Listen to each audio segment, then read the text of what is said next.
नमस्कार बच्चों, मैं मनीष कुमार रैंकर्स एजुकेयर की तरफ से आप सभी लोगों का एक बार फिर से स्वागत करता हूं। जैसा कि पिछले लेक्चर में आप लोगों ने देखा था कि हमने जो मैथमेटिक्स की श्रृंखला शुरू की, तो उसमें पिछले लेक्चर में ही हम लोग जो है कि समाकलन के अनुप्रयोग को की शुरुआत की। और पहले दो लेक्चर में हमने समाकलन के अनुप्रयोग द्वारा एरिया, बाउंडेड कर्व ये निकालने का प्रयास किया। फिर उसके बाद हमने ये देखा था कि अगर अवकल समीकरण है तो अवकल समीकरण की घात और कोटियां कैसे निकालेंगे, साथ ही साथ उस अवकल समीकरण का आप हल कैसे निकाल पाएंगे। तो यहाँ तक की चीज़ें हमने पिछले लेक्चर में कर ली। आज उसी में जो कुछ बचा हुआ है प्रश्न, उसमें एक एक करके प्रश्नों को हल करते हुए आगे की ओर चलते हैं और देखते हैं कि प्रश्न किस प्रकार से हल करना है और उसके हल करने की विधि क्या होगी। तो आपको पता है, जैसे कि आप देख रहे हैं, इसमें मैं एक एक क्वेश्चन को बड़ी बारीकी से हल कराने का प्रयास करूंगा और देखेंगे कि इसमें क्या क्या पूछा गया है। ठीक है।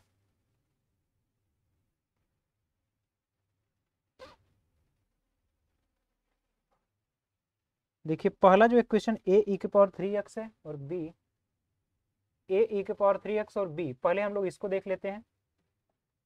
मैंने इसको कल हिंट भी किया था, बट आप इस क्वेश्चन को कैसे हल करेंगे इसका तरीका मैं बता रहा हूँ। ए ई के पावर 3x है और बी ई के पावर -3x है। तो पहले एक बार इसका डेरिवेटिव कर लीजिए। तो यहाँ से d y upon d x कितना होगा, ए है ई के पावर 3x का ई के पावर 3x है इंटू 3 होगा।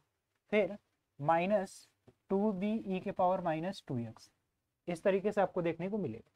फिर से अगर इसका डेरिवेटिव किया जाए, d2y upon d x square, तो 9a ई के पावर 3x होगा, माइनस माइनस माइनस प्लस होगा 4 और b ई के पावर -2x। ये दोनों आपके अवकलन हो गए। अब आपको इस तरीके से चीजें सेट करनी है कि आपका ए और बी आपस में एलिमिनेट हो सके। ठीक। अब देखिए, अब ए ई के पावर 3x और बी ई के पावर -2x जहां जहां भी दिख रहा है, यहां से अगर हम ए ई के पावर 3x और बी ई के पावर -2x की जगह y पुट करेंगे, या फिर जहां जरूरत होगी उसे हम y लिखेंगे।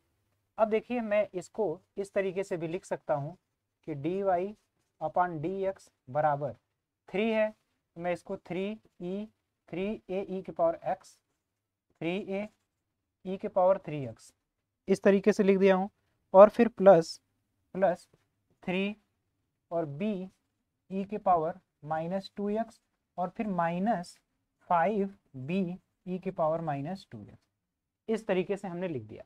यहाँ पर तो आपको कोई समस्या नहीं होगी क्योंकि ये 3 टाइम्स है और ये -5 है। अब यहाँ पर देखिए, मैं अगर 3 कॉमन ले लूँ, 3 कॉमन लूँगा तो ये बनेगा आपका d y upon d x equal 3 times. जो बचेगा उसे मैं लिख सकता हूँ y -5b और e के पावर -2x। इस तरीके से आपको ये चीज़ें देखने को मिलेंगी। अब फिर चार में 3 में से 4 को अगर हम सब्ट्रैक्ट कर दें, देखिए अब हम क्या करना है। अब अगर इसमें से ये वैल्यू सब्ट्रैक्ट कर दें, यहाँ से ये वैल्यू अगर हम सब्ट्रैक्ट करेंगे तो देखिए मिलेगा क्या। यानी कि अगर हम d2y by D x square में से d2y upon d x square में से dy अपॉन डी एक्स को सब्ट्रैक्ट कर दें, तो d2y by D x square ये है और dy बाई डी एक्स ये वैल्यू है। तो अगर आप सब्ट्रैक्ट करेंगे तो देखिए यहाँ से आपको मिलेगा क्या। जैसे ही आप सब्ट्रैक्ट करेंगे तो ये तो आपका y है, ठीक, और d2y by D x square ये आपका दिख रहा है फंक्शन। अब अगर इसमें से आप सब्ट्रैक्ट करेंगे d2y by D x square में से, तो आपको देखिए जो मिलेगा y plus 5 times, y plus 5 times हो जाएगा, ये 5 टाइम्स हो जाएगा। और फिर ए ई के पावर 3x, ए ई के पावर 3x और फिर प्लस बी ई के पावर -2x, इस टाइप का आपको देखने को मिलेगा। तो उम्मीद है ये चीज़ आपको अच्छे तरीके से समझ में आई होगी। देखिए d2y by D x square ये वैल्यू है और इसी में से मैं dy बाई डी एक्स को घटा रहा हूँ। तो आप देखिए यहाँ पर 3 का मल्टीप्लाई करके आप यहाँ से ये चीज़ें फाइंड कर सकते हैं। अब फाइनली ए ई के पावर 3x और बी ई के पावर -2x हमारा y के बराबर है। तो यहाँ से मैं लिखूंगा d2y upon d x square minus dy by D x equal y plus और ये 5y अब ये फाइनली आपका जो इक्वेशन बना, अब इस इक्वेशन में देखिए ना तो ए है और ना ही बी है। इस तरह से आपको ऐसे समीकरण मिलेंगे और ऐसे समीकरण ही आपके डिफरेंशियल इक्वेशन कहे जाएंगे। तो इस प्रकार के समीकरणों को आपको हल करने के लिए पहले इस तरह से चीज़ें आपको सेट करनी होंगी, तब जा करके आप एग्जैक्ट मान तक पहुंच पाएंगे। तो उम्मीद है ये चीज़ आपको अच्छे तरीके से समझ में आया होगा। और देखिए इसमें है क्या, अगर आप इसको और अच्छे से लिखना चाहें तो आपको अगर घटाने पर ये वैल्यू मिल रही है तो यहाँ पर भी आपको थोड़ा सा चीज़ें सेट करना होगा। और यही यही टेक्निक आपको सीखनी है कि किस तरह से चीज़ों को सेट करके हम एग्जैक्ट वैल्यू तक पहुँच सकते हैं। तो यहाँ तक की चीज़ों को नोट करिए, फिर हम लोग अगले प्रश्न की ओर चलते हैं।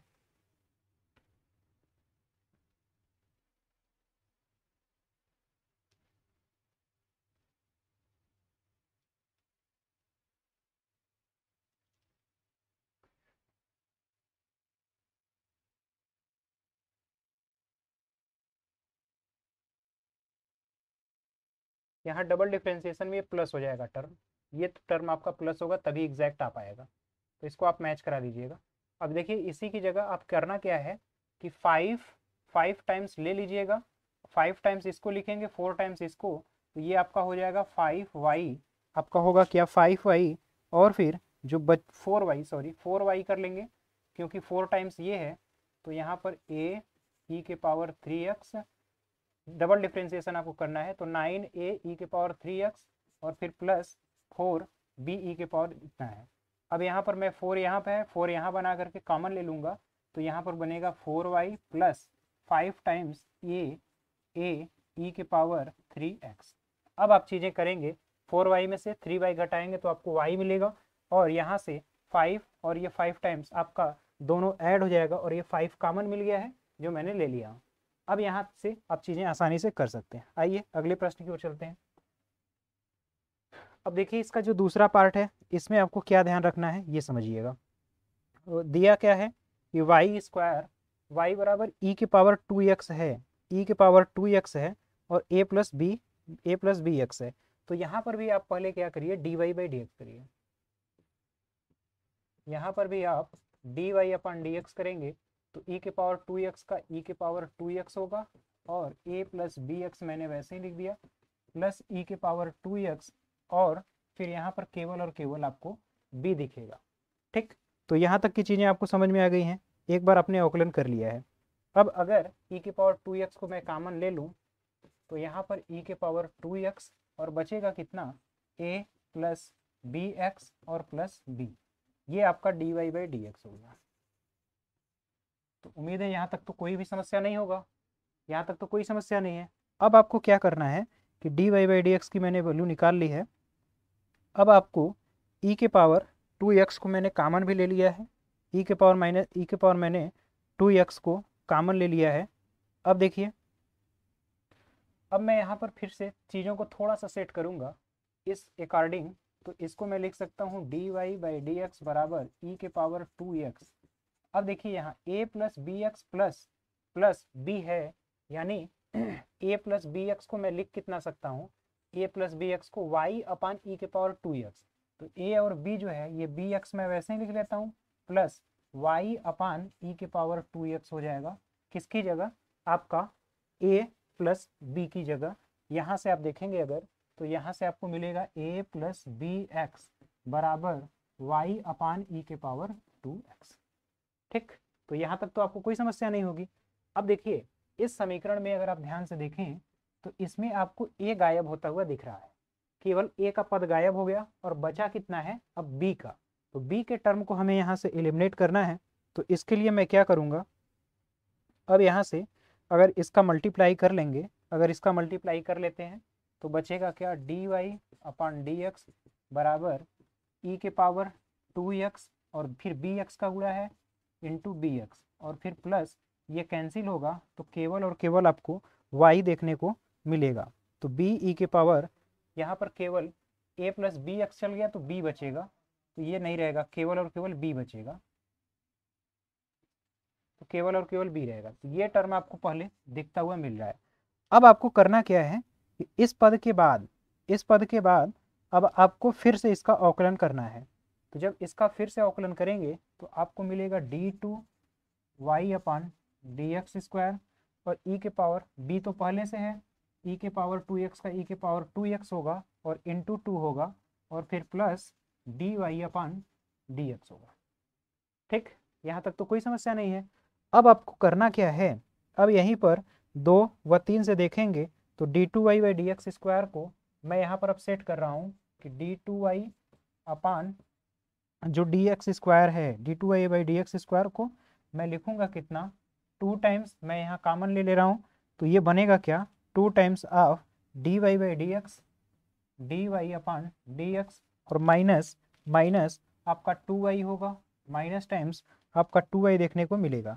अब अगर इसी को देखिए d2y/dx ये था, अब यहाँ पर dy/dx 2 मैंने कॉमन ले लिया है, तो dy/dx में अब यहाँ पर जब चीज़ें आप सेट करेंगे तो ये आपका dy/dx हो गया। इसकी जगह देखिए यहाँ पर 2 मैं कॉमन अगर ले लूँ, इसी को अगर आप ध्यान से देखें और मैं यहाँ से अगर 2 कॉमन ले रहा हूँ तो आपका जो ब्रैकेट में बचेगा 2 कॉमन लेने पर b e के पावर 2x प्लस 1/2 हो जाएगा, और फिर dy अपान dx, ये चीज़ आपको देखने को मिलेगा।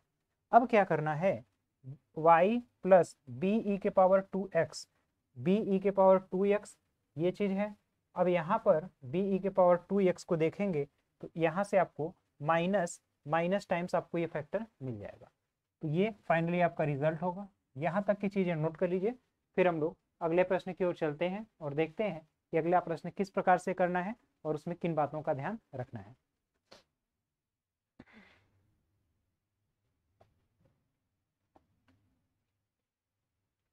अब देखिए y² बराबर a है, b² माइनस y² बराबर a², b² माइनस इस टाइप का आपको फंक्शन दिया गया है। तो इस टाइप का अगर फंक्शन आपको दिया गया है तो ऐसे केस में आपको करना क्या है,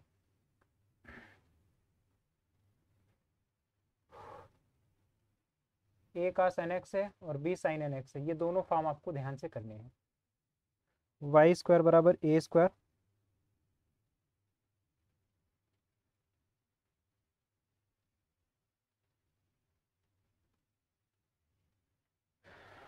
देखिए इसके लिए आपको ये करना होगा कि y² बराबर a है और फिर b² माइनस x²। इस क्वेश्चन को तो मैंने पिछले लेक्चर में भी कराया था, क्योंकि आप जैसे ही गुणा कर लेंगे, आप जैसे ही गुणा करेंगे यहाँ पर dy/dx जो होगा तो ये होगा 2y dy अपान dx बराबर ये वैल्यू 0 हो जाएगी और माइनस 2ax आपको देखने को मिलेगा, और फिर माइनस 2ax, और अगर फिर से इसका डिफ्रेंसिएशन करा जाए, फिर से डिफ्रेंसिएशन करेंगे तो 2 अपनी जगह पर। अगर आपको ध्यान हो तो इस क्वेश्चन को मैंने पिछली बार में ही करा दिया था, तो ये चीज़ आपको याद होगा। आइए हम लोग अगले प्रश्न की ओर चलते हैं।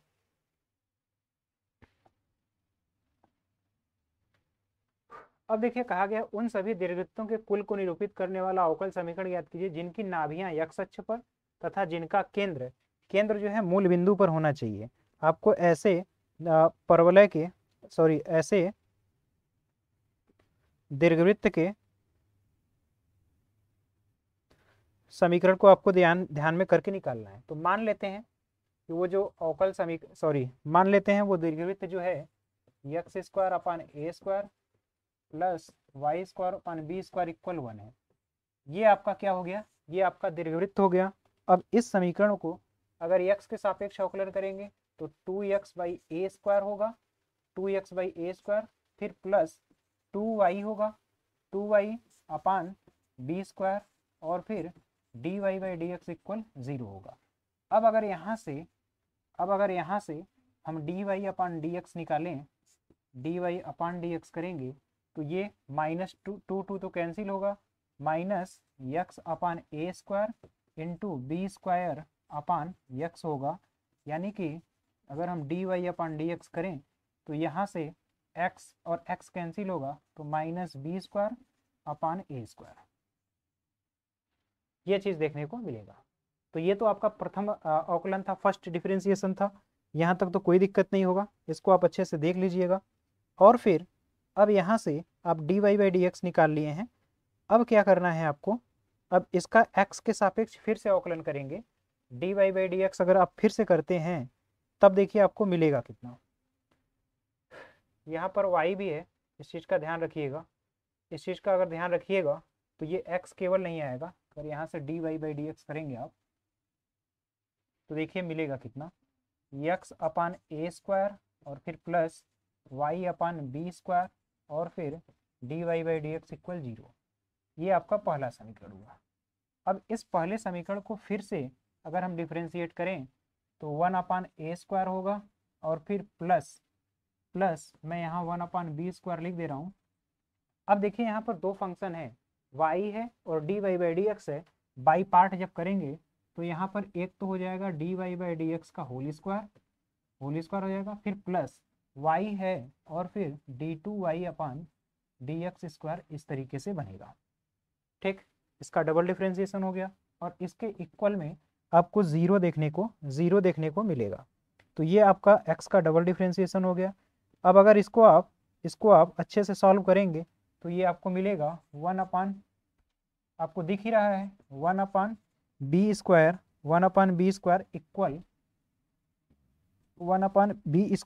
Equal minus 1 upon a square और फिर ब्रैकेट में y डैश में इसका स्क्वायर लिख दे रहा हूँ और फिर y डैश का square plus y double dash इस तरीके से। ठीक, ये आपको देखने को मिल जाएगा। अब ये रहा पहला तरीका। अब फिर यहाँ तक चीज़ों को नोट करिए, यहाँ तक की चीज़ों को नोट करिए, फिर अगले स्टेप की ओर हम आते हैं। देखिए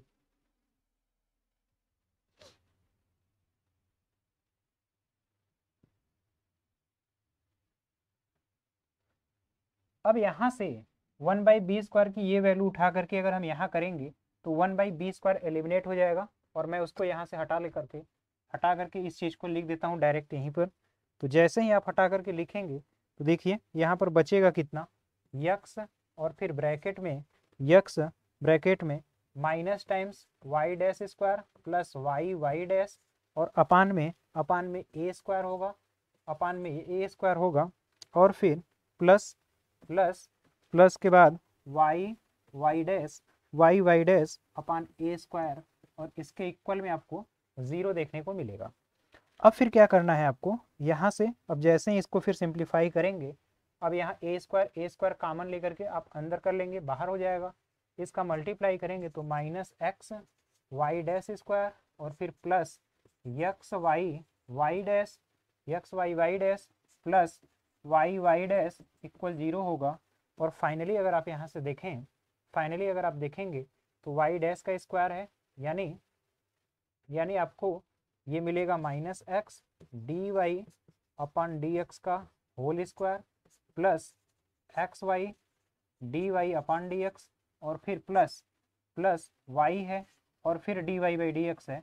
इसको भी मैं हटा ही देता हूँ, मैं प्लस यहाँ पर लिख देता हूँ, इसको रहने देते हैं, plus Y times of D Y by D x equal 0। तो ये फाइनल आपको रिजल्ट देखने को मिलेगा। तो उम्मीद है ऐसे प्रश्नों को आप इस तरीके से हल कर लेंगे, कहीं भी किसी भी प्रकार की कोई समस्या नहीं होगी। तो इसको नोट करिए, फिर हम लोग अगले प्रश्न की ओर चलते हैं। देखिए प्रत्येक क्वेश्चन में आपको यही बारीकी से देखना है कि किस फैक्टर को कैसे एलिमिनेट हमें करना है और किन चीज़ों का ध्यान रखना है। ये हो गया है।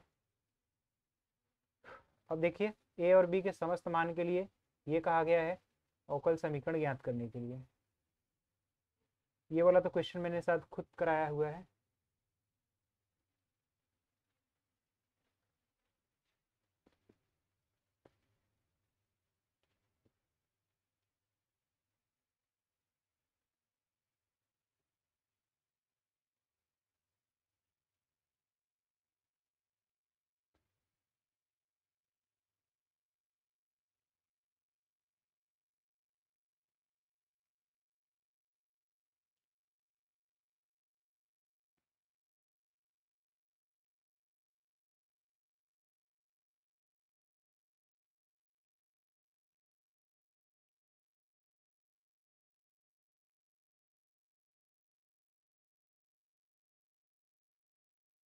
देखिए ये कहा गया है कि x अक्ष को मूल बिंदु पर स्पर्श करने वाले वृत्तों के कुल का समीकरण ज्ञात करना है। तो आइए समझते हैं प्रश्न कहा क्या जा रहा है और करना कैसे है। ठीक, तो देखिए अगर आपसे कहा जाए कि वृत्त y जो है मूल बिंदु पर स्पर्श करे तो उसका जो समीकरण होगा वो होगा X square plus Y minus A, मैं मान लेता हूँ इसका whole square, Y minus A का स्क्वायर और इक्वल में ए का स्क्वायर। ठीक, इस तरीके का आपका समीकरण बनेगा जो कि आपको कौन से अक्ष, यक्स अक्ष को स्पर्श करेगा। तो यक्स अक्ष को स्पर्श करने वाला यही समीकरण हुआ। अब करना क्या है, इस समीकरण को दिए गए कंडीशन के अनुसार तो मैंने लिख लिया है। अब इसको जो है यक्स के सापेक्ष आप बस करिए क्या, अवकलन कर दीजिए। तो होगा कितना, 2x प्लस 2y, और यहाँ से आपको मिलेगा कितना, y माइनस ए। इस तरीके से होगा 2 times of y minus a d Y upon D x बराबर 0। अब यहाँ से अगर आप देखेंगे तो यक्स, इसको मैं अगर मल्टीप्लाई कर लूँ तो 2x, 2 तो हटा ही लेता हूँ मैं, x plus Y minus 2, x plus Y minus a, x plus Y minus a times of D y upon d x equal 0। ये आपका कंडीशन फर्स्ट मिलेगा। तो यहाँ से ये चीज़ें मिल गई। अब अगर यहाँ से मैं ए का मान निकाल लूँ, अगर ए का मान मैं निकालना चाहूँ तो आप देखेंगे कि x, ए का मान हमें निकालना है तो y माइनस ए और फिर D Y upon D x बराबर माइनस एक्स। ठीक, अब इसको अगर मैं उस साइड ले जाऊंगा तो y माइनस ए बराबर यक्स और फिर D X upon D Y होगा। तो y minus X D X upon D Y ये a के बराबर होगा, यानी a की वैल्यू आपने कैलकुलेट कर लिया है। यहाँ तक a के कैलकुलेशन में कोई दिक्कत नहीं है। अब करना क्या है आपको, a की वैल्यू जैसे ही आपको मिला, अब a की वैल्यू को आप उठा करके यहाँ पर पुट कर लीजिए, आपको डिफरेंशियल इक्वेशन मिल जाएगा। Putting value of a, putting value of a in this equation. अब इस इक्वेशन में जो है इसी a की वैल्यू को पुट करेंगे आप, तो ये हो जाएगा एक्स स्क्वायर, ये होगा एक्स स्क्वायर, और फिर अगर इसे आप ओपन कर लेते हैं, मैं इसे ओपन करके दिखा देता हूँ, x square plus A square plus B square minus 2ay बराबर ए स्क्वायर। ठीक, अब यहाँ से a की वैल्यू हमें पता है, यानी x square plus y square, और ए स्क्वायर की जगह मैं क्या लिखूंगा, ए स्क्वायर की जगह मैं लिखूंगा वाई माइनस एक्स और फिर D Y upon D x, इसका whole square minus 2a times of y बराबर ए स्क्वायर की जगह आप फिर से ये वैल्यू पुट कर लेंगे। तो फाइनली आपको ये जो रिजल्ट है, यहाँ एक चीज़ का ध्यान रखिए, आपको ए स्क्वायर तो दोनों साइड से कैंसिल आउट होता दिख ही रहा है, यहाँ पर केवल और केवल माइनस 2 टाइम्स ऑफ वाई, और ए की वैल्यू यहाँ रख लीजिए Y minus X D X upon D Y और इक्वल 0। ये फाइनली आपका डिफरेंशियल इक्वेशन मिल जाएगा। तो इसे नोट करिए, फिर हम लोग अगले प्रश्न की ओर चलते हैं। इसे आप ध्यान से देख करके आप इसका स्क्रीनशॉट भी लेना चाहें तो ले सकते हैं।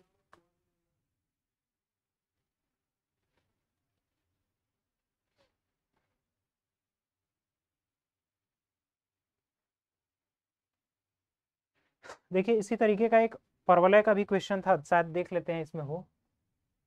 परवलय के कुल का समीकरण आपको निकालना था, ये तो आपने कर लिया है।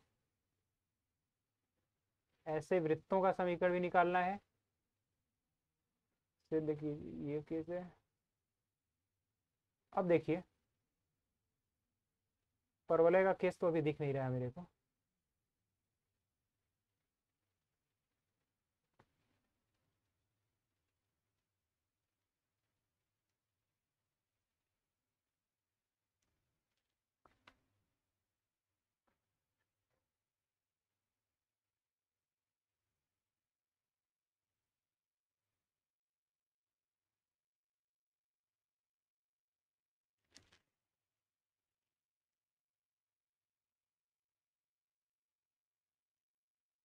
तो इस तरह आपने देखा कि मैंने बहुत सारे प्रश्नों को आपको स्टैंडर्ड तरीके से हल कराया। एक ये भी क्वेश्चन है, इसको भी आप देख लीजिए। यक्स अक्ष को मूल बिंदु पर स्पर्श करने वाले वृत्तों के कुल का अवकल समीकरण याद करना है। आपको पहले ऐसे समीकरण लिखने हैं। देखिए क्वेश्चन में कहा क्या जा रहा है, इस तरीके से यक्ष अक्ष को कहाँ पर स्पर्श करना चाहिए, मूल बिंदु पर। तो यक्ष अक्ष यहाँ पर है और मूल बिंदु यहाँ पर है। मूल बिंदु पर स्पर्श करने वाले, मूल बिंदु पर स्पर्श करने वाले, मूल बिंदु पर स्पर्श करने वाले यक्ष अक्ष को यहाँ पर स्पर्श कर रहा है। एक मिनट, ये बिल्कुल ऐसे नहीं बनेगा, अगर इसको आप ध्यान से बनाएं। यक्ष अक्ष को अगर मूल बिंदु पर कोई भी स्पर्श करेगा तो वो इस तरीके से हो सकता है, इस तरीके से सर्कल होगा, या फिर इस तरीके से होगा। यानी कोई भी सर्कल होगा उसका जो सेंटर होगा वो वाई एक्सिस पर होगा। ये तो आप अच्छी तरीके से समझ सकते हैं। या फिर वो नीचे भी हो सकता है, इस तरीके से हो, या फिर इस तरीके से हो, या फिर इस तरीके से हो, ये आपको जो दिख रहा है, या फिर इस तरीके से हो। ठीक, यही वो तरीका है कि एक्स एक्सिस को स्पर्श कहाँ पर करें, आपका मूल बिंदु पर। तो अब मैं मान लेता हूँ कि यहाँ पर कोई एक पॉइंट है, या फिर कहीं पर भी कोई पॉइंट है, तो इस पॉइंट का जो निर्देशांक होगा वो होगा 0, मैं मान लेता हूँ b है। ठीक, तो यहाँ से यहाँ का लेंथ भी b है और इसका निर्देशांक 0, b है। तो इसका जो समीकरण होगा सर्कल का, x माइनस 0 का square plus y minus b का स्क्वायर बराबर क्या होगा, b का स्क्वायर होगा। ठीक, यहाँ तक तो कोई दिक्कत नहीं है। अब क्या कहा जा रहा है कि इसको थोड़ा सा सिंप्लीफाई कर लें, x square plus y square plus B square minus 2by equal times of b square. तो बी स्क्वायर से बी स्क्वायर कैंसिल होगा और यहाँ पर जो आपको देखने को मिलेगा x square plus y square minus 2 times of b y equal 0। ठीक, ये आपको देखने को मिला, x square plus y square minus 2by equal 0। अब आपको यहाँ पर इसमें से b को एलिमिनेट करना है, यानी b की आपको वैल्यू निकालनी। तो इसको एक बार डिफ्रेंशिएट करिए, ये मिलेगा क्या, x square plus y square minus 2by equal 0 है। इसका अवकलन करेंगे तो 2x plus 2y dy upon dx minus 2b और फिर dy अपान dx इक्वल 0 होगा। यहाँ तक तो समझ में आ गया चीज़ें। अब देखिए, आप यहाँ से b की वैल्यू जब देखने जाएंगे तो आप यहाँ से अगर देखें तो 2x, 2 तो सभी जगह है, मैं इसको हटा ही देता हूँ। 2 तो सभी जगह मैं इसको अगर हटा दूंगा तो आपको मिलेगा x प्लस, और यहाँ से मैं dy अपान dx को कैलकुलेट कर लेता हूँ। x plus dy upon dx को कैलकुलेट करूंगा तो y माइनस 2b देखने को मिले, और ये इक्वल होगा किसके, 0 के।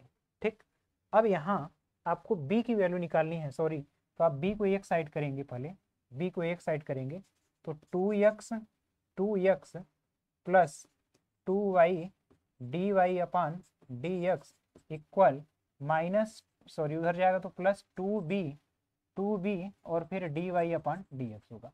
और b की वैल्यू जब देखेंगे तो x plus y dy upon dx और होल अपान आपको मिलेगा कितना, b की जगह dy अपान dx, ये मिलेगा किसके, b के इक्वल। ठीक, यहाँ तक। अब आपको करना क्या है, सभी चीज़ें आपकी स्टैंडर्ड फॉर्म में है, यही b की वैल्यू उठा करके आपको यहाँ पहले इक्वेशन में पुट कर लेना है। तो जैसे ही मैं इक्वेशन में पुट करूँगा, आप ध्यान से देखें,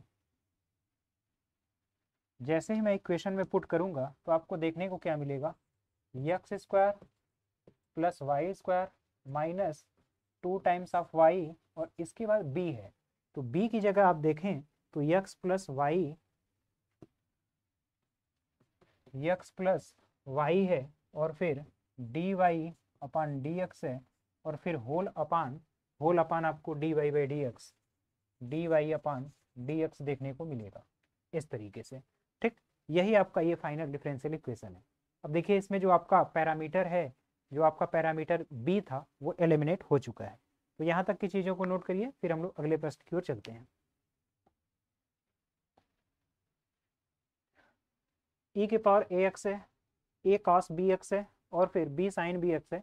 तो इसको तो आप डिफ्रेंशिएट करके खुद से भी इसकी वैल्यू को काउंट कर सकते हो या फिर इसकी वैल्यू को फाइंड कर सकते हैं। फॉर एग्जांपल मैं बता दे रहा हूँ आपको, देखिए y इक्वल e के पावर x है, a cos x है प्लस b साइन एक्स है, इस तरीके से। तो यहाँ से होगा क्या, d y upon d x बराबर ई के पावर एक्स का ई के पावर एक्स हो गया, मैंने ए कॉस एक्स और फिर प्लस बी साइन एक्स, इसको मैंने ऐसे ही रख दिया है। ठीक, फिर प्लस इस बार ई के पावर एक्स को मैंने ऐसे ही रखा है। अब इसको अगर डिफ्रेंशिएट करेंगे तो माइनस ए साइन एक्स होगा, माइनस ए साइन एक्स होगा, और फिर प्लस बी कॉस एक्स होगा। इस तरीके की चीज़ें देखने को आपको मिलेंगी। अब क्या करना है, ए कॉस एक्स और बी साइन एक्स ई के पावर एक्स, ये कुछ नहीं है, ये आपका, ये केवल और केवल आपका वाई है। तो ये हो गया आपका वाई, और फिर प्लस ई के पावर एक्स है, और यहाँ देखेंगे आप माइनस ए साइन एक्स है और plus B cos B x है या बी कॉस एक्स है। अब क्या करना है, फिर से डिफ्रेंशिएट कर देते हैं। डबल डिफ्रेंशिएशन करेंगे तो D two Y upon D x square equal D Y upon D x plus, अब यहाँ पर देखिए मैं क्या करता हूँ, इसे पहले e के पावर x को एज सच लिख देता हूँ, जैसे है वैसे ही। इसके बाद मैं इसका अवकलन करूँगा तो माइनस ए होगा, साइन एक्स का जो अवकलन होगा वो cos x होगा, और यहाँ पर माइनस बी जो होगा साइन x होगा। मैंने e के पावर x को वैसे ही रखा है। फिर इसके बाद प्लस, इस बार e के पावर x का अवकलन करेंगे, और जो बचा हुआ है minus A sine X plus B cos B X, B cos X होगा प्लस बी कॉस एक्स है, बी कॉस एक्स, इस तरीके से। अब अगर आप ध्यान से देखें, इसमें से जैसे ही मैं माइनस कॉमन लूंगा तो मैं माइनस कॉमन लूंगा तो ए कॉस एक्स और बी साइन एक्स होगा, और माइनस टाइम होगा, that is a minus y बन जाएगा। ये टोटल वैल्यू जो है माइनस वाई बन गई। अब आपका बचा है ई के पावर एक्स और फिर ई के पावर एक्स है, और फिर ये वाला टोटल वैल्यू है। अब ये टोटल वैल्यू और कुछ नहीं है, आप देखेंगे तो d Y by D x minus y है। तो अब इसकी जगह मैं plus d Y upon D x और माइनस वाई लिख सकता हूँ, आपका जो ये मान बचा हुआ है इसकी जगह पर। अब अगर फाइनल आप देखेंगे तो D two Y by D x square, और यहाँ D Y by D X 2 times हो जाएगा। तो इसको मैं लिखता हूँ D two Y upon D x square equal D Y by D x और D Y by D X 2 times of D Y upon D X, ये हो गया 2 टाइम हो गया, और माइनस 2y हो गया। ये आपका फाइनल रिजल्ट है, जिससे आपको इस तरीके से रिप्रेजेंट करना है। तो उम्मीद है ये चीज़ आपको बेहतर तरीके से समझ में आया होगा। इसको आप नोट करिए, फिर हम लोग अगले कंसेप्ट की ओर चलते हैं। अब हम लोग देखेंगे कि आपका जो डिफरेंशियल इक्वेशन है, तो मैंने पिछले लेक्चर में आपको बताया था कि डिफरेंशियल इक्वेशन जो होते हैं 3 स्टैंडर्ड टाइप है, जिसमें वेरिएबल सेपरेबल फॉर्म होता है, होमोजीनियस फॉर्म होता है और लीनियर फॉर्म होता है। उसे कैसे हल करेंगे और किन बातों का ध्यान रखना होगा, उसे हल करके देखने का प्रयास करते हैं। अब देखिए कुछ क्वेश्चन है, उसे आप खुद से भी कर सकते हैं। जैसे कहा, ऐसे द्रवृत्त के कुल का अवकल समीकरण जिनकी नाभियां वाई अक्ष पर हैं तथा जिनका केंद्र मूल बिंदु है, तो नाभि वाई अक्ष पर होगा तो आप उसका भी समीकरण देख सकते हैं कि x square upon a square plus y square जो बी स्क्वायर होता है, तो x square upon b square और y square upon a square इस टाइप का होगा। तो ये चीज़ आप खुद से भी कर सकते हैं। ये तो मैंने अभी अभी करा ही दिया है। इसको भी आप देख सकते हैं। ये इक्वेशन आपको बना दिया है, केवल आपको ए की वैल्यू को एलिमिनेट करना है। तो जैसे ही आप डिफ्रेंशिएट करेंगे, पहले ही स्टेप में आपको दिखेगा, जैसे ही आप इसे एलिमिनेट करेंगे, डिफ्रेंशिएट करिए, एक्स माइनस ए है इसका स्क्वायर है प्लस 2y स्क्वायर इक्वल ए स्क्वायर है। तो ये हो गया 2 टाइम्स ऑफ एक्स माइनस ए, और फिर प्लस है 2 टाइम्स ऑफ y है, और यहाँ पर D Y upon D x equal 0 है। ठीक, अब अगर यहाँ से a की वैल्यू देखा जाए तो 2 तो गायब ही है, X minus A plus Y times of D Y by D x equal 0 है। तो x प्लस वाई और फिर D Y by D x equal A है। ए की वैल्यू आपको फाइंड हो गया। अब यही ए की वैल्यू ला करके आपको यहाँ पर पुट करना है, और इसे थोड़ा सा मैं और स्टैंडर्ड फॉर्म में लिख देता हूँ। जैसे यहाँ पर होगा X square plus A square minus 2ax minus 2ax plus 2y² equal a²। तो ये वैल्यू तो कैंसिल आउट होगी, x² minus 2ax plus 2y² equal 0, ये आपको देखने को मिला। अब यहाँ जहाँ a है उसकी जगह आप ये वैल्यू पुट कर सकते हैं, तो ये होगा x² माइनस 2x और a की जगह x प्लस वाई और फिर dy अपान dx और फिर प्लस 2y का स्क्वायर इक्वल 0। इस तरीके का अगर फैक्टर आपको दिख रहा है तो एग्जैक्टली वही फॉर्म है जो आप निकालने की कोशिश कर रहे हैं। तो उम्मीद है ये फाइनल क्वेश्चन आपको अच्छी तरीके से समझ में आया होगा। ऐसे तरीके मैंने बहुत सारे इस प्रकार के प्रश्न भी करा दिए हैं, आप इसको नोट कर लीजिए। बाकी हम लोग अगले प्रश्न की ओर चलते हैं। ये भी आप देख करके ही खुद से भी कर सकते हैं। अब देखिए, अब हमारा जो चैप्टर शुरू हो रहा है ये आपका वेरिएबल सेपरेबल फॉर्म है। वेरिएबल सेपरेबल फॉर्म का मतलब ये है कि अब आपको ऐसे अवकल समीकरण मिलेंगे जिसमें x वाला फंक्शन एक साइड हो जाएगा और y वाला फंक्शन एक साइड होगा। तो देखिए, कहने का मतलब ये है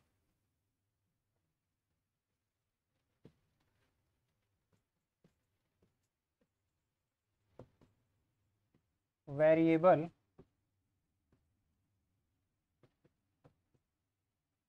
सेपरेबल फॉर्म।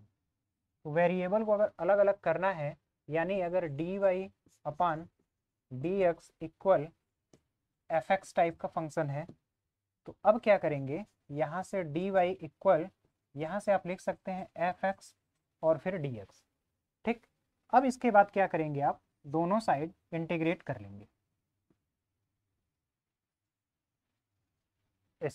इस तरीके से। अब अगर दोनों साइड आप इंटीग्रेट करेंगे तो आपको एग्जैक्ट वो वैल्यू मिल जाएगा जो फंक्शन आपको इंटीग्रेट करना था। आइए इस प्रकार के प्रश्नों को मैं हल करके आपको अच्छी तरीके से समझाता हूँ कि किस तरीके से आपको हल करना है। लेकिन आपको ये सभी फार्मूले याद होने चाहिए जो इंटीग्रेशन में यूज होते हैं, क्योंकि यहाँ अब जो है आपको फार्मूलों की फिर से ज़रूरत पड़ेगी, क्योंकि आपको इंटीग्रेशन फलन के या फिर फंक्शन के करने हैं। तो देखिए इसमें करना क्या है, पहला जो क्वेश्चन दिया है dy अपान dx इक्वल, आपको दिख रहा है सेक स्क्वायर एक्स, तो यहाँ से हम लिख सकते हैं dy equal sec square x dx। ठीक, अब क्या करना है, इंटीग्रेट दोनों साइड करेंगे, integration of dy equal integration of sec square x dx। तो यहाँ से केवल और केवल y होगा और सेक स्क्वायर एक्स किसका समाकलन होता है, तो ये हो जाएगा आपका tan x प्लस c। इस तरीके से आपका जो फंक्शन मिला एग्जैक्ट, ये फॉर्म आपको बताएगा कि ये कैसा है और यही आपका रियल में आंसर होगा। तो इसको आप नोट करिए, फिर अगले प्रश्न को चलते हैं। देखिए, अगर आपको इसे ध्यान से देखेंगे तो यहाँ से आप लिख सकते हैं dy by D x equal minus under root, दोनों को मैं अलग अलग लिख लेता हूँ, माइनस होगा under root 1 minus Y square और whole upon under root 1 minus x square. अब इसे मैं अगर 1 बाई लिख लेता हूँ, जैसे d Y upon under root 1 minus Y square equal minus times of d x by under root 1 minus x square, ये भी इंटीग्रेट कर लेता हूँ। तो 1 by under root 1 minus Y square होता किसका है, साइन इनवर्स वाई का। तो ये होगा आपका sine inverse y equal minus sine inverse x, ये हो गया, और प्लस में कांस्टेंट टर्म सी आप ऐड कर लें। तो ये फाइनल आपका रिजल्ट हुआ जो कि एग्जैक्टली आपको फाइंड करना था। तो उम्मीद है ये भी प्रश्न आपको अच्छी तरीके, देखिए इसमें मैंने y वाला पद एक तरफ और x वाले पद को एक तरफ कर दिया है, इसी को हम बोलते हैं वेरिएबल सेपरेबल फॉर्म। तो ये आपको अच्छी तरीके से समझ में आया होगा। आइए अगले प्रश्न की ओर चलते हैं। अब यहाँ पर देखिए, यहाँ पर अगर ध्यान से देखेंगे तो इस फंक्शन को आप पहले छोटे फॉर्म में लिख सकते हैं, dy by D x equal 1 minus cos 2x का फार्मूला लगाइएगा, तो 1 माइनस माइनस प्लस हो जाएगा 1 plus 2 sine square x upon 1 plus 2 cos square x minus 1। ये 1 से 1 कैंसिल हो गया, 2 से 2 कैंसिल हो गया, तो यहाँ से आपको मिलेगा dy by D x sine upon cos यानी कि tan स्क्वायर एक्स। अब यहाँ से आप लिख सकते हैं dy बराबर tan स्क्वायर एक्स dx। ठीक, अब क्या करना है, इंटीग्रेशन करेंगे dy बराबर integration tan square x dx।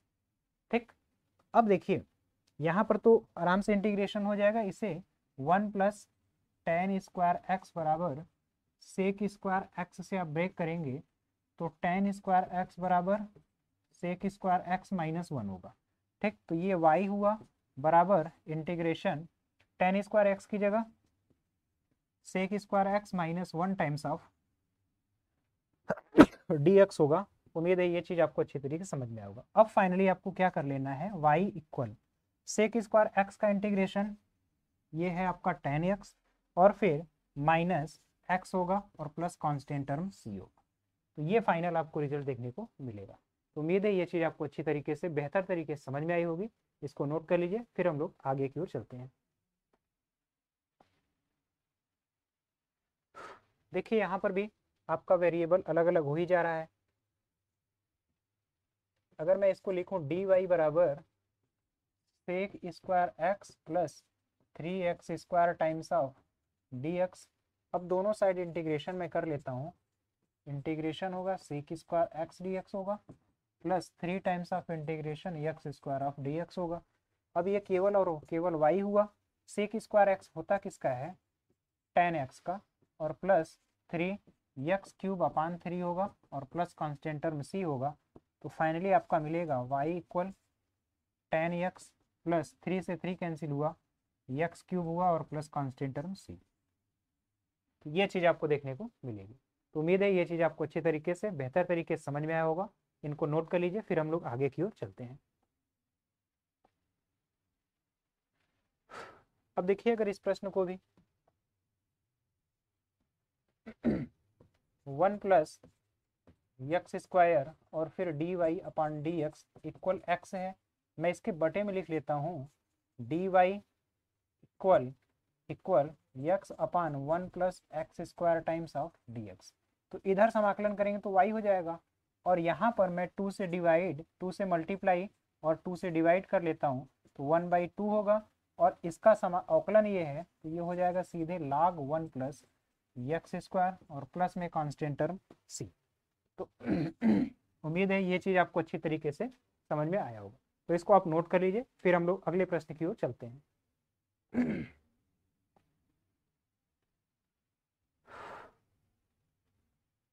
अब देखिए इस फलन में भी आपको y वाला पद अलग होता हुआ दिख रहा होगा। तो यहाँ से आप लिखेंगे dy इंटू वाई प्लस, मैं इसको पहले लिख लेता हूँ, y प्लस साइन y और फिर dy equal times of dx है। ठीक, अब यहाँ से अगर आप समाकलन करेंगे तो ये y² 2 हुआ, प्लस साइन y किसका अवकलन है तो माइनस कास y का होगा और इक्वल टाइम्स ऑफ x होगा, यानी कि y² 2 minus cos y equal x हुआ। ये चीज़ आप अच्छे तरीके से समझ सकते हैं। तो इसको आप नोट कर लीजिए, फिर हम लोग अगले प्रश्न की ओर चलते हैं।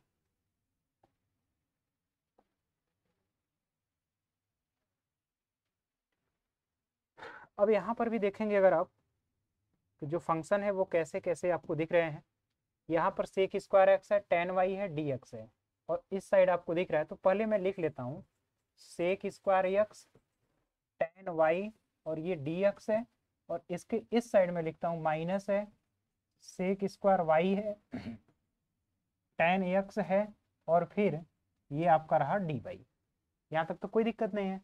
अब देखिए x वाले की तरफ मैं x वाला रखूंगा तो ये होगा sec square x D x, और अपान में यहाँ से लिखूंगा तो टेन एक्स का, और बराबर माइनस टाइम है, फिर लिखूंगा sec square Y D Y upon tan Y.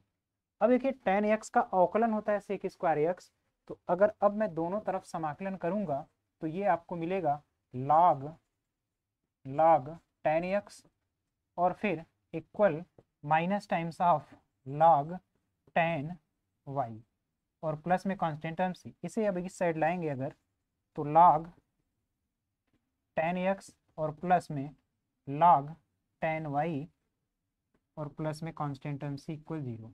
अब ये log m इंटू एन का फॉर्म है तो log tan x into tan y equal constant term c, इस तरीके से भी आप लिख सकते हैं। या फिर माइनस सी प्लस सी कुछ भी कर लीजिए, आपका फंक्शन इस टाइप में होना चाहिए। तो उम्मीद है ये चीज़ भी आपको अच्छी तरीके से समझ में आया होगा। अब अगर इस सी को log सी के फॉर्म में भी अगर आप लिखना चाहें तो log सी, तो यहाँ से tan x into tan y, ये भी समझ लीजिए आप, tan x into tan y equal c, ये भी एक नया कांस्टेंट टर्म में ये भी आपका सोल्यूशन लिखा जा सकता है, क्योंकि कांस्टेंट टर्म जो है उसको मैं log सी के फॉर्म में भी लिख सकता हूँ। तो उम्मीद है ये चीज़ आपको बेहतर तरीके से समझ में आया होगा, इसको नोट कर लीजिए। फिर हम लोग अगले प्रश्न की ओर चलते हैं। अब देखिए यहाँ पर भी, इसमें भी अगर वेरिएबल सेपरेट हो जा रहा है तो पहले हम सेपरेट करने की कोशिश करेंगे।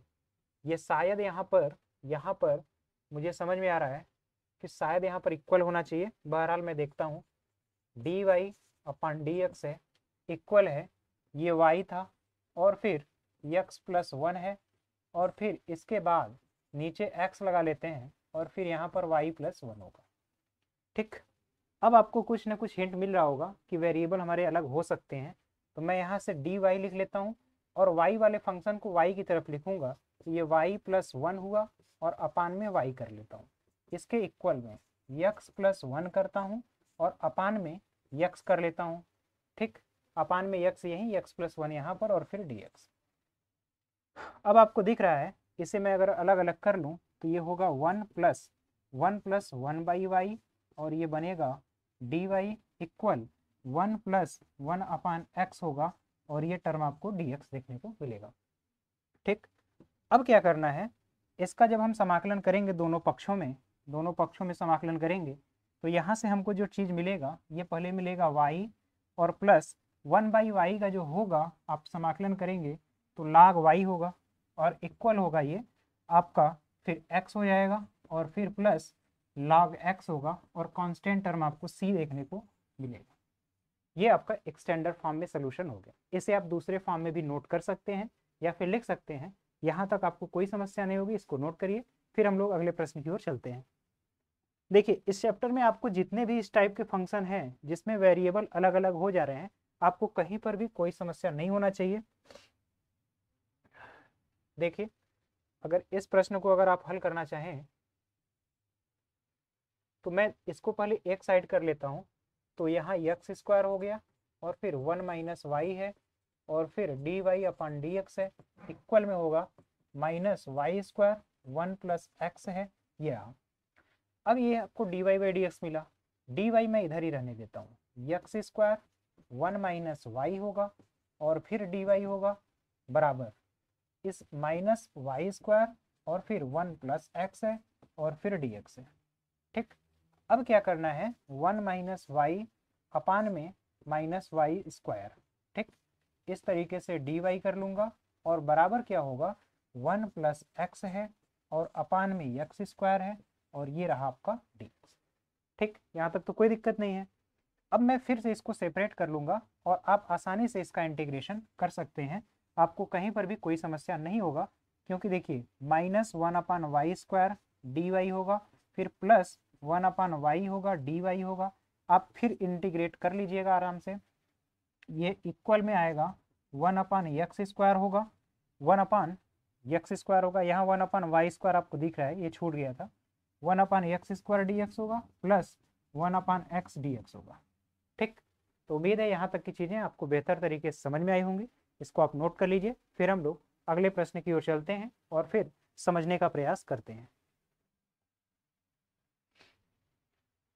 इसमें भी अगर आप अलग अलग करना चाहें तो देखिए इस डी एक्स वाले फैक्टर को मैं उस साइड लिखूंगा तो आपको मिलेगा कितना, d Y upon one plus y square और फिर इक्वल है one plus x square times of d x. One by one plus y square ये होगा कितना, टेन इनवर्स वाई बराबर, यहाँ से देखेंगे तो x plus x cube by three और प्लस कांस्टेंट टर्म आपको देखने को मिलेगा। तो ये चीज़ आपको जो देखने को मिल रही है, इस तरीके से आप ऐसे प्रश्नों को हल कर सकते हैं। तो यहाँ तक की चीज़ों को नोट करिए, फिर हम लोग अगले प्रश्न की ओर चलते हैं।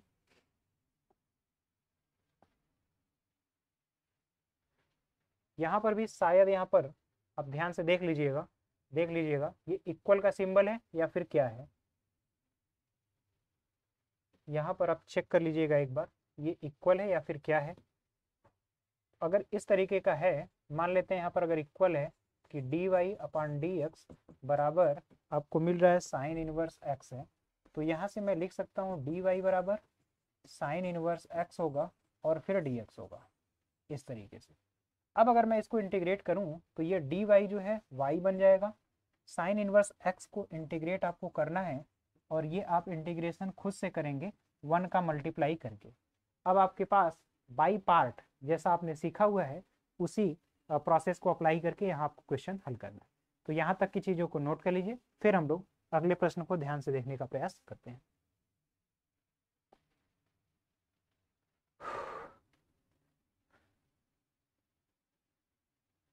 अब देखिए यहाँ पर भी dy बाई डी एक्स बराबर a है और y इक्वल 1 पर y की वैल्यू आपको दिया है और x इक्वल टू 0 पर y इक्वल 1 यदि x इक्वल 0, उस केस में आपको कहा है विशिष्ट हल करने वाला संतुष्ट। एक क्वेश्चन में फाइनल ये करा देता हूँ।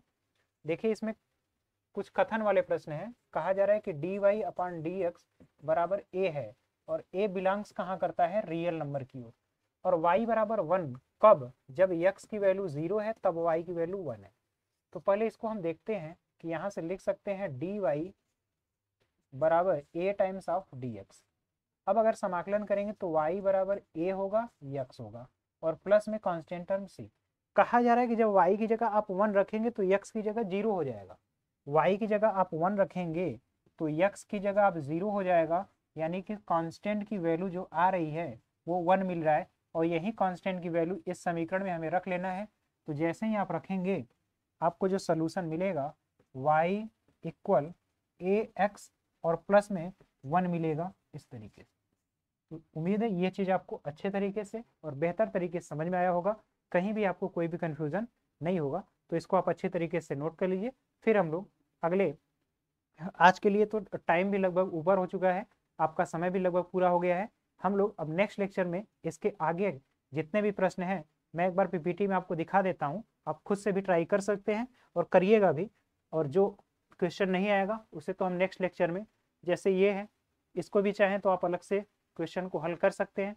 तो इस तरह के कुछ कथन वाले जो प्रश्न हैं वो मैं आपको नेक्स्ट लेक्चर में पूरा कराने का, और फिर उसके बाद इसमें आपको कुछ ऑब्जेक्टिव क्वेश्चन भी दिए गए हैं उसे भी हल कराने का प्रयास करूंगा। तो आप जो है एक बार फिर से अपनी बुक से कुछ एग्जाम्पल को देख करके भी और अपने से बार बार चीज़ों को रिपीट करके भी आप आसानी से अपने आंसर को फाइंड कर सकते हैं।